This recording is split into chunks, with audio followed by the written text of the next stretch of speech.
What's up, guys? Roam Free Consultants back with you today for another video. On this one, part of our survival series. This is part 3 of a series we've put together for putting together, a certain amount of items for a certain amount of days to have in a survival kit.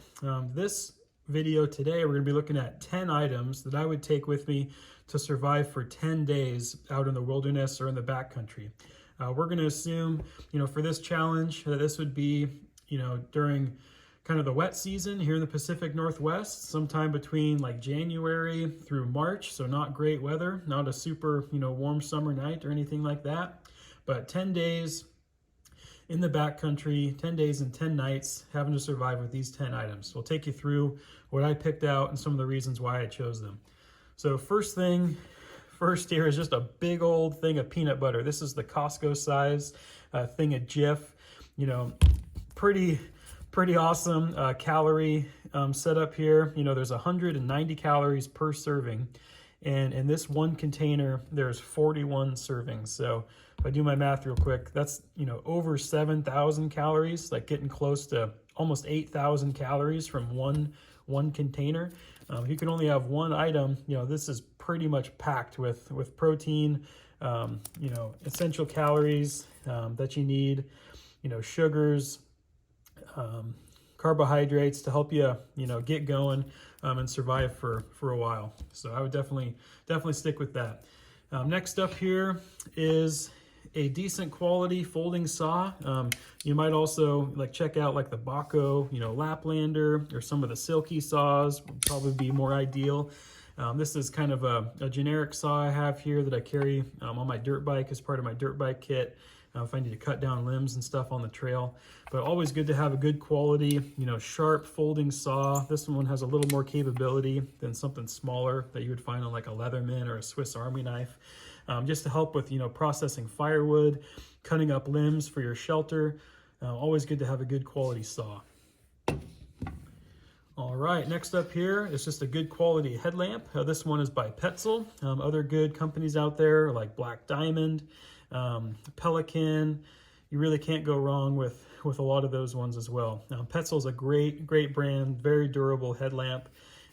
This one, the Tactica, can run on AAA batteries or a lithium rechargeable battery pack that fits in there. This one has red light capability as well as white light and multiple brightness settings. So super bright, long battery life. Definitely recommend the Petzl Tactica. All right, next up here is just a good quality fixed blade knife. This one is by Mora Knives out of Sweden. Good, sharp carbon steel blade, very strong, very lightweight, less than $20. Comes with a good quality sheath and a belt clip there for you. Always good to have a dedicated fixed blade knife just to help with, processing firewood, like to make feather strands from firewood or shavings, things like that. Help get a fire started. All right, speaking about fire starting, here I've got a ferro rod or ferrocerium rod. These are really nice to have, good for, multiple uses and reusing them over and over again. This is a pretty small version, more of a compact version. I'd probably recommend carrying, more like a 6 or 7 inch by, 3/8 or 1/2 inch diameter ferro rod, but definitely needs some way to start a fire. Ferro rod's a good option, multiple uses, you use it over and over again. Also a good option perhaps could have been like some stormproof matches, something like that, could have subbed out, or maybe even like a Bic lighter or something like that. But for the purpose of this kit, 10 days, 10 items, I went ahead and went with the ferro rod. All right, next up here I've got an emergency bivy bag. This one by Soul, Survive Outdoors Longer, just to help cover yourself up. If you need to reflect some heat back on you, have a really quick way to, hold in some body heat.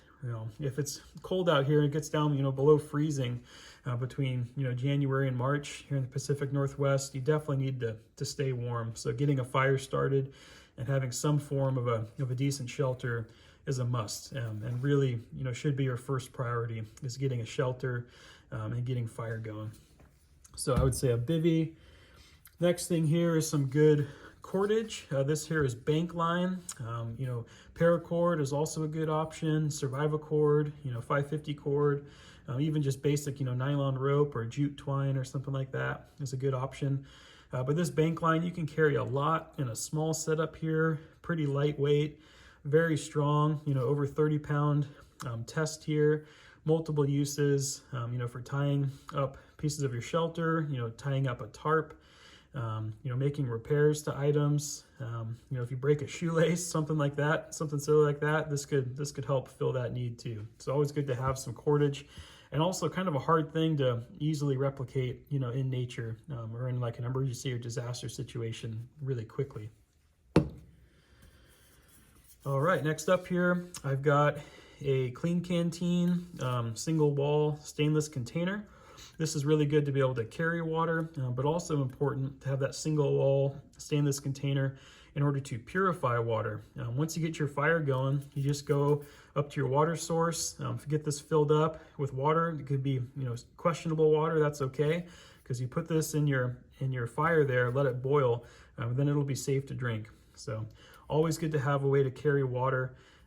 I highly recommend these single wall stainless containers by Clean Canteen, very durable.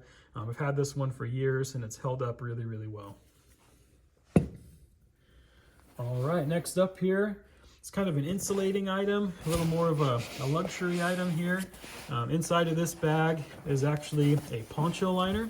Some folks might refer to these as a whoopee, but it's kind of a quilted material, you know, pretty lightweight. You can wrap yourself up in it, you know, kind of in a quick, hasty, you know, shelter with this tarp that I'll show you here next. But always good to have, you know, some insulating layer. Whoopie's a good option. You know, another good option might be, you know, a really packable sleeping bag, something like that, just to help give you a little bit more to your sleep system. You know, with that bivy sack, a whoopie here, a fire going, and then the tarp I'm going to show you. That would be a pretty good system, even, you know, in kind of bad and cold weather here like we're seeing this time of year. So that's kind of a luxury item. Through in the whoopie is that 1 to 10 items. And the last item here, number 10, is a good quality tarp. You could also have just, you know, like a blue tarp or something like that. Maybe, you know, a dedicated poncho that you can kind of tie the hood off to make a tarp with. I really like these, you know, U.S.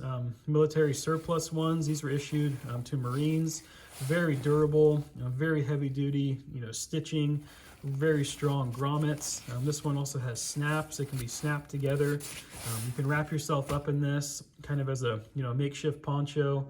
You know, very good to get a roof up over your head, especially during cold weather. You know, pair that with some of this bank line. You know, with all the cordage you've got here, you can tie this up to some trees nearby, you know, some limbs, and really get a good shelter going up above you. And then with, you know, that saw that I showed you, and your knife, you can also use that to help process, you know, more shelter building materials, and the cordage to help tie that shelter together. Give you even more insulation to help get you up off the ground, whether it's, you know, boughs off of trees, you know, limbs, you know, fir needles, moss, all those things, really good option. So let me know down in the comments what you think, what 10 items you would carry with you if you had to survive for 10 days out in the wilderness during bad weather.